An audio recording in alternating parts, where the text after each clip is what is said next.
Picture this.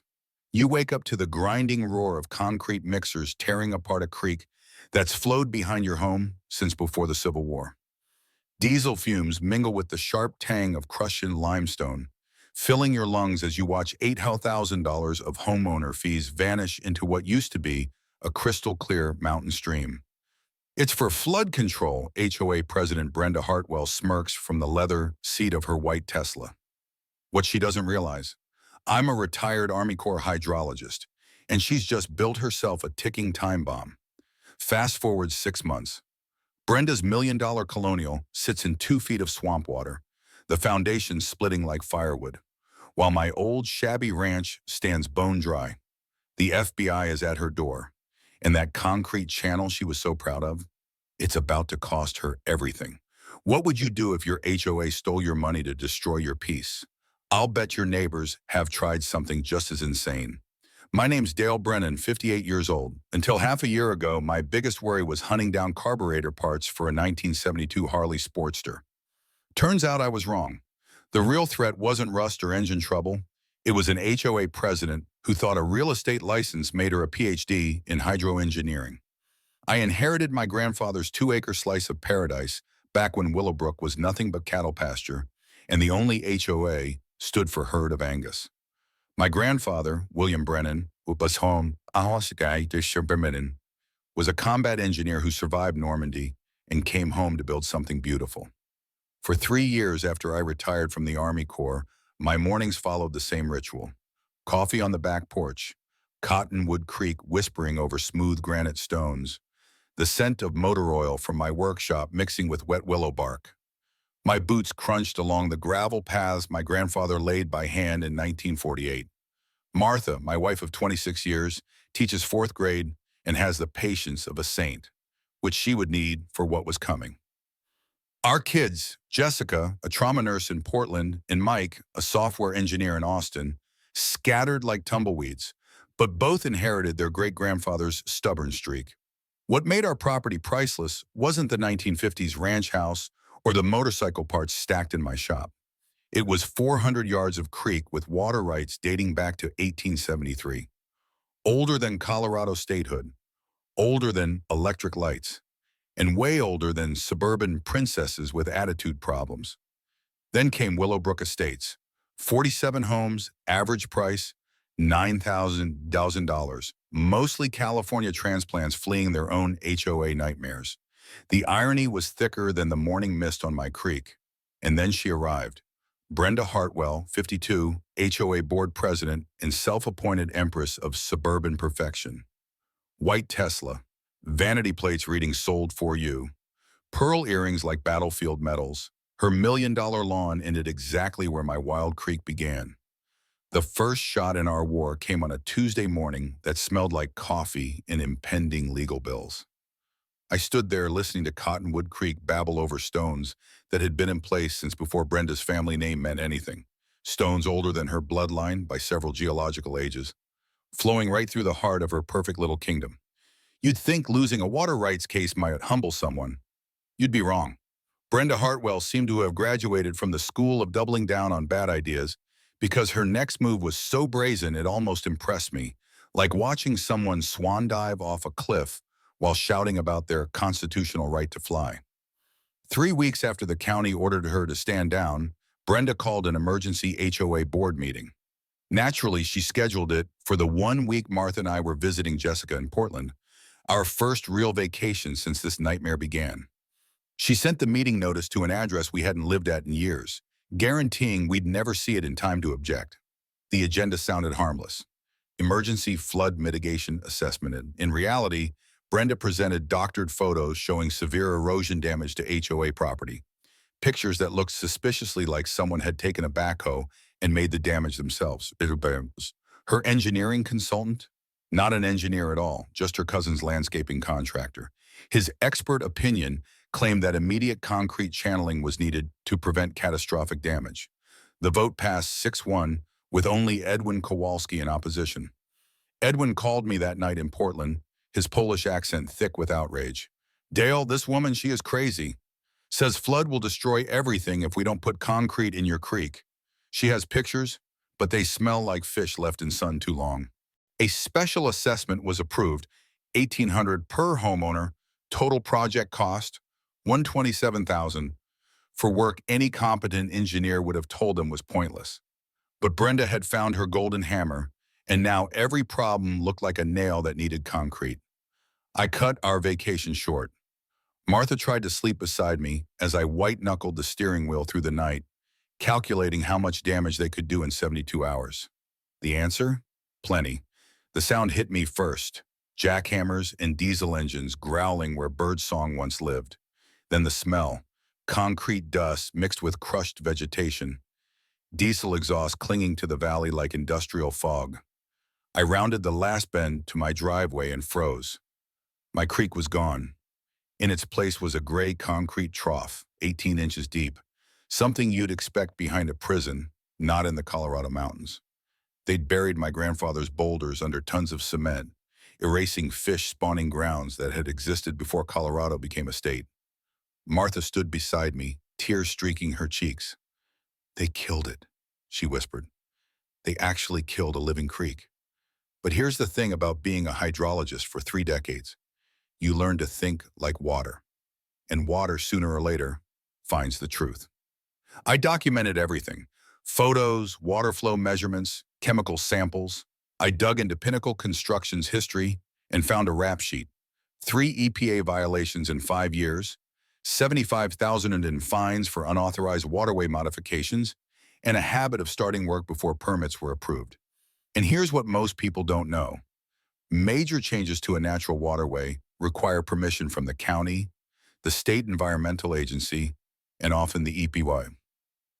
Brenda's crew had skipped all 3. Under the Clean Water Act, that's up to $25,000 a day in federal fines, plus another $1,000 daily from the state. I filed complaints with everyone: county code enforcement, the state environmental department, and the EPA's Denver office. Then I called the president of Trout Unlimited, who nearly had a heart attack when I told him about the destroyed spawning areas. "Mr. Brennan, this is exactly the kind of habitat destruction we've been fighting for 20 years. We'll back you, legal, financial, witnesses, whatever it takes. These people just declared war on every fish in Colorado." Within 10 days, 3 agencies were investigating. A University of Colorado Environmental Law Clinic offered free representation. My case file was growing thicker than Brenda's fake erosion photos. But Brenda wasn't finished. Edwin warned me she was planning to concrete the entire creek from the county road to the subdivision boundary. Her logic? If we're going to do this, we might as well do it right. That night, I sat in my workshop, surrounded by my grandfather's engineering notebooks, staring at his black and white photos from the 1950s. His design had worked for 70 years without a single flood incident. Brenda had destroyed it in 3 days, but in doing so, she'd handed me enough federal violations to sink her. 3 weeks later, I found myself in her office, vanilla candles trying to mask the smell of fear. Brenda slid a manila envelope across the desk. "Dale," she purred, "I think we got off on the wrong foot. This whole thing has been unfortunate." Inside, a cashier's check for $5,000 and a thick NDA. The terms: take the money, sign over my water rights, move out of the county within 6 months, and keep my mouth shut. I'd come prepared with a legal, one-party consent recorder. Brenda's next words were pure gold. "If you don't take this offer, I'll make sure every property owner here thinks you're an anti-development extremist. I'll ruin your reputation and your wife's career before you can blink." Days later, my workshop was vandalized. Tools stolen, vintage motorcycle parts scattered, my '72 Sportster sabotaged. But this time, the security cameras caught a white Tesla at 2 a.m. at the end of my drive. The harassment escalated. Fake online reviews targeting Martha's tutoring business. Anonymous calls to her principal questioning her fitness to teach. The stress was brutal. But Brenda didn't understand one thing. Engineers are patient hunters. I documented everything. The EPA opened a formal case. The Colorado Attorney General sent investigators. Environmental groups swarmed like hornets. That's when Sarah Olivia, a sharp third-year law student, uncovered the truth. Inflated contracts, no competitive bidding, and HOA funds funneled to Brenda's business associates. The $127,000 concrete job, worth maybe $4,000. But the smoking gun was in my grandfather's files, a 1973 report warning that concrete channeling here would increase downstream flooding risk by 300%. Brenda's solution wasn't just wrong, it was a hydraulic time bomb, and spring snowmelt was only 6 weeks away. My property sat high and dry. No matter how hard the spring runoff hit, my land would stand untouched, while the HOA homes downstream from that concrete monstrosity were destined to flood like a submarine with screen doors. That Sunday evening, Edwin Kowalski found me hunched over my kitchen table, sketching creek restoration plans. "Dale," he said gravely, "this woman, Brenda, she's making a big mistake." I glanced from the Weather Service's grim predictions, heavy snowpack, wet spring ahead, to my grandfather's old engineering calculations. The outcome was inevitable. "Edwin," I told him, "she's just built the world's most expensive lawsuit. The creek's going to have its revenge, with compound interest." A week later, on a gray February morning, Sarah Olivia showed up at my workshop carrying a banker's box like it was a loaded weapon. "Mr. Brennan," she said, setting it down with a satisfying thump, "you're going to want to sit for this." For 3 weeks, Sarah had been doing what she called forensic accounting on the HOA's books, sniffing out the money trail like a bloodhound with a CPA license. What she found could have made the FBI's white-collar crime unit weep with joy. The concrete project had cost homeowners $127,000. The actual work? Maybe $4,000. The remaining $87,000 had vanished into a fog of consulting fees, emergency contractor premiums, and environmental assessments, all funneling back to suspiciously familiar companies: Hartwell Property Consulting, Willowbrook Environmental Solutions. Brenda wasn't just wrecking my creek. She was robbing her neighbors blind, and that was just the appetizer. 20 minutes later, Edwin returned, clutching a small digital recorder like it contained the secrets of the universe. "Dale," he said, his Polish accent thick with righteous anger, "remember I told you I voted against the concrete project? I forgot to mention, I recorded the whole meeting." The recording was devastating. Brenda's voice was clear as mountain water, laying out her real goal: not flood control, but driving out incompatible residents, people like me, by drowning them in legal battles they couldn't afford. She admitted the concrete project wasn't about preventing floods at all. It was about erasing the last traces of the area's ranching heritage to boost property values for her real estate business. Then came the real bombshell, from my grandfather's archives. While organizing his papers for the legal case, I found a folder marked Willowbrook Development Consultation, 1973. Inside was a complete hydrological analysis he'd done for the county, a prophetic warning against building a concrete channel in this exact location. His calculations showed that channeling would kill the creek's natural flood absorption, sending 100% of spring runoff straight into the downstream development, exactly where Brenda's home now stood. His hand-drawn topographical maps proved my property was safely elevated, while the HOA neighborhood sat in the floodplain. Developers in the 1990s had ignored his warnings. His notes read like a message from beyond. The creek will reclaim its floodplain eventually. Concrete will only make it angry. We spread Sarah's financial evidence alongside my grandfather's maps. The picture was crystal clear. Brenda had embezzled nearly $9,000 to build a flood creation device that would destroy her neighbors' homes while keeping mine safe. "This is conspiracy, fraud, environmental destruction, and possibly racketeering," Sarah said. "The EPA violations alone could put her in federal prison. Add the financial crimes, and she's looking at real time." Martha joined us for coffee, scanning the evidence with her teacher's knack for spotting patterns. "She played herself," Martha said quietly. "Every move she made to hurt us just created more proof against her." Outside, February snow was melting fast. Cottonwood Creek was running high in its concrete prison. Weather reports predicted the heaviest spring runoff in 20 years. Brenda had built a ticking time bomb and handed me the detonator. On March 3rd, Brenda summoned me to an emergency meeting that felt more like a hostage negotiation. Dale, she began, sliding a thick envelope across her glass desk. I've been thinking about our situation. Maybe we can find a mutually beneficial solution. Inside was a cashier's check for $75,000 and an NDA that could have come straight out of Langley. The terms: take the money, leave Colorado, sign my water rights over to an HOA-controlled conservation trust, and never again speak publicly about creek restoration, environmental law, or HOA governance. The threat wasn't even subtle. Legal battles destroy families, she purred. Ask Martha how her teaching career would survive if the school board heard about her husband's radical environmental activism. What Brenda didn't know, my digital recorder was running, perfectly legal in Colorado, and what she said next was prosecutorial gold. If you don't take this final offer, I'll make sure every contractor, every supplier, every business owner in this valley knows you're a troublemaker who costs people money. Your wife's tutoring business, your motorcycle hobby, your reputation, gone. I have connections you can't imagine. That night, my workshop took another hit. This wasn't theft. It was a message.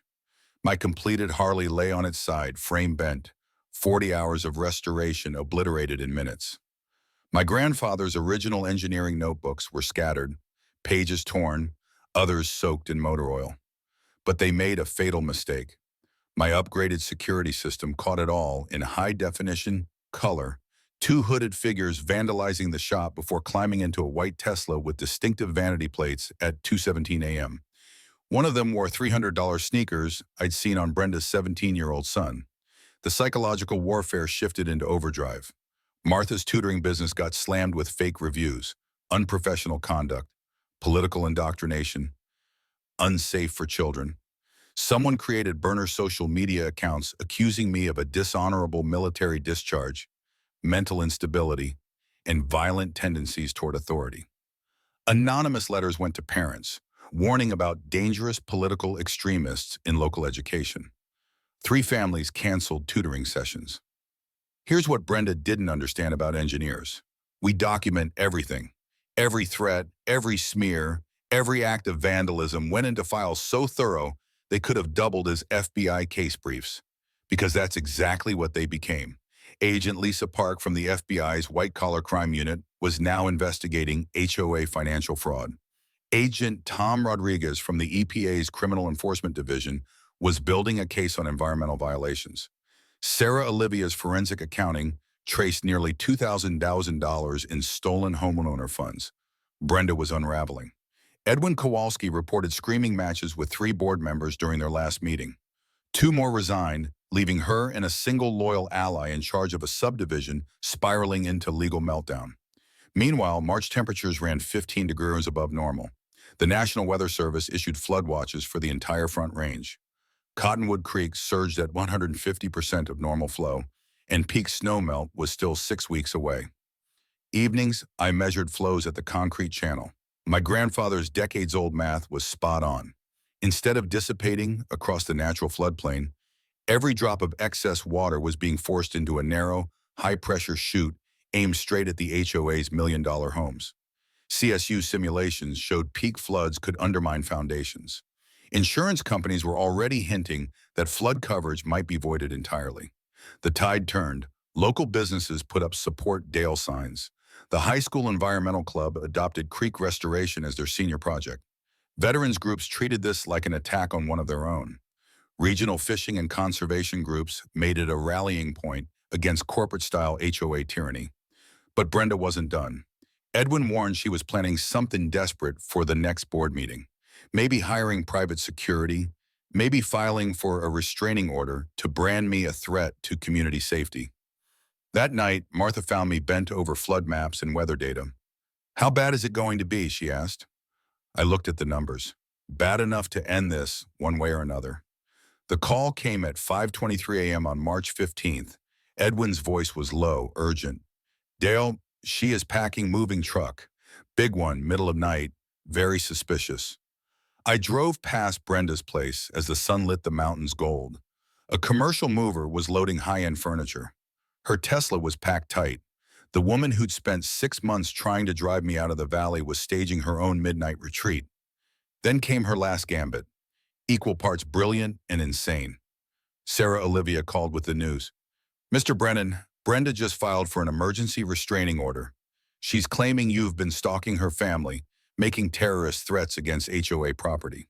She wants federal protection under anti-domestic terrorism statutes. The affidavit painted me as a violent, unstable ex-soldier conducting reconnaissance on HOA families. Photographs of me measuring creek flows included. The hearing? Scheduled for the same day as peak spring runoff.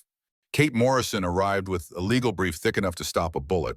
Dr. Rodriguez brought real-time flood models predicting catastrophic conditions. She's trying to keep you away from the creek during the flood, Kate said. No witnesses, no evidence. But Brenda had made one fatal miscalculation. The restraining order required her to testify under oath, while prosecutors had her on tape bribing and threatening witnesses.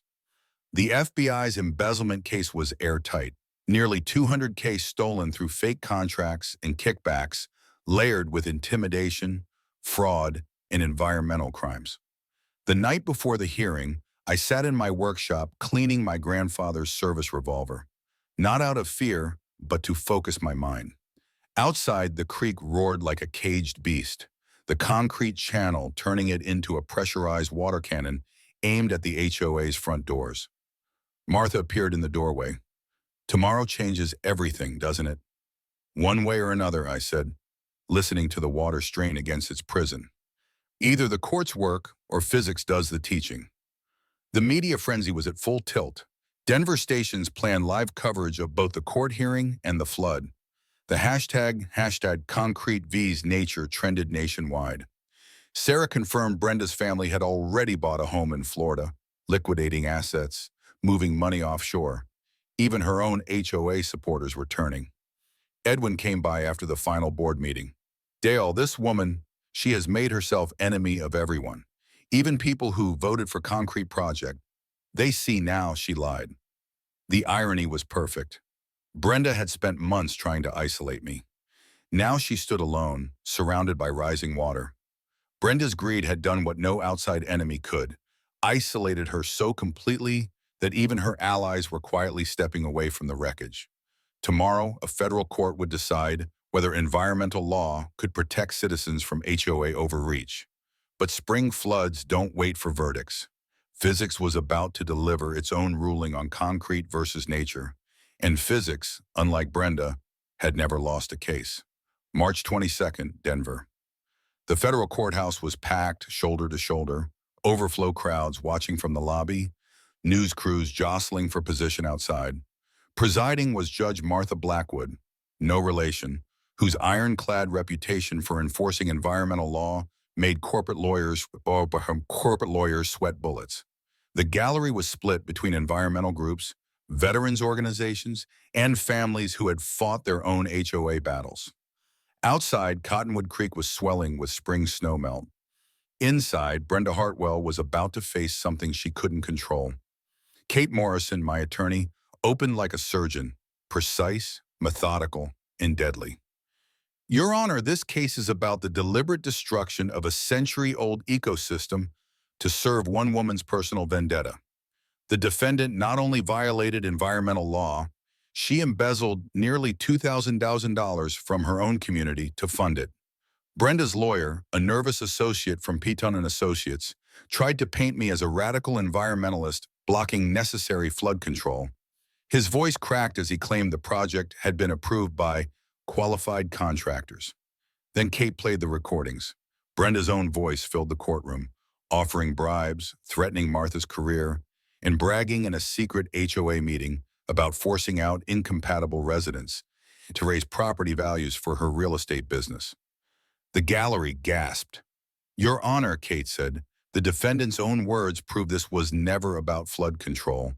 This was about ethnic and economic cleansing, using HOA authority as a weapon. When I took the stand, I kept it simple. 30 years of Army Corps flood control experience distilled into plain English. I showed Judge Blackwood my grandfather's 1973 engineering report, predicting exactly what would happen if concrete replaced natural flood absorption. Animated models proved the new channel was forcing 400% more water toward HOA homes during peak flow. Then Dr. Rodriguez dropped the bombshell. Real-time data showed the creek hitting record levels right now and the concrete channel performing exactly as predicted. Like a high-pressure fire hose aimed at million-dollar basements, the National Weather Service issued a flash flood emergency. Court recessed. Crews were already evacuating flooded homes across the valley. When we reconvened, Brenda's face was pale as concrete dust. Kate delivered the mic drop. Your Honor, as we've sat here this morning, the defendant's project has begun flooding the very homes it was meant to protect. Meanwhile, Mr. Brennan's naturally elevated property remains completely dry. Live helicopter feeds showed it all. Water backing up behind Brenda's bottleneck, drowning million-dollar properties, while my workshop stood untouched. Brenda melted down in front of every camera, accusing me of weaponizing the weather in an eco-terrorist conspiracy. Judge Blackwood shut her down. Miss Hartwell, control yourself or be held in contempt. The court has heard enough. By lunch, FBI agents were seizing financial records, EPA officers were roping off the construction site as a crime scene, and the state attorney general's office had uncovered similar HOA fraud across Colorado. The afternoon was a formality. Judge Blackwood ruled in my favor on every count: Clean Water Act violations, water rights infringement, fraud, conspiracy, and intentional infliction of emotional distress. She ordered immediate removal of all concrete, full creek restoration, and $75,000 in damages, plus a legal precedent protecting water rights from HOA abuse. The courthouse steps turned into a celebration. Environmental lawyers called it a landmark case. Veterans honored me with a service award. Kids handed Martha thank you cards. That night, as emergency pumps cleared Brenda's basement and contractors prepared to free my grandfather's creek, Martha and I stood on the porch, listening to water flowing where it belonged. Justice, she said, sounds like running water. 6 months later, Cottonwood Creek had been reborn. Native willows and wildflowers lined its restored banks. Trout returned to spawn. The smell of fresh earth replaced the stench of diesel and concrete dust. Local contractors donated time. High school students planted vegetation, and even a few guilt-ridden former HOA members showed up with shovels. The victory rippled outward. Colorado passed Dale's law requiring environmental impact studies before altering natural waterways. Law schools now teach Brennan versus Willowbrook HOA as a model case. The $75,000 judgment funded the restoration, paid every legal bill, and endowed the William Brennan Environmental Engineering Scholarship at Colorado State. Brenda's end was almost anticlimactic. 18 months in federal prison, 3 years probation, full restitution, license revoked. Her co-conspirators faced fines, probation, and weekends restoring damaged streams. The HOA elected Edwin Kowalski as president, adopting bylaws mandating environmental review for every project. Willowbrook transformed from a gated cluster of strangers into a real neighborhood. Our annual Creek Festival draws thousands. My workshop once again restores vintage motorcycles and teaches kids about engines, water flow, and standing up to bullies. And every evening, Martha and I walk the creek, listening to its old voice, stronger than ever. Home isn't just where your house sits, it's where your values are safe and your community thrives. If you've got an HOA nightmare brewing, tell your story. You may have more legal power than you think. And sometimes the best revenge is patience, preparation, and letting nature reclaim what was always hers.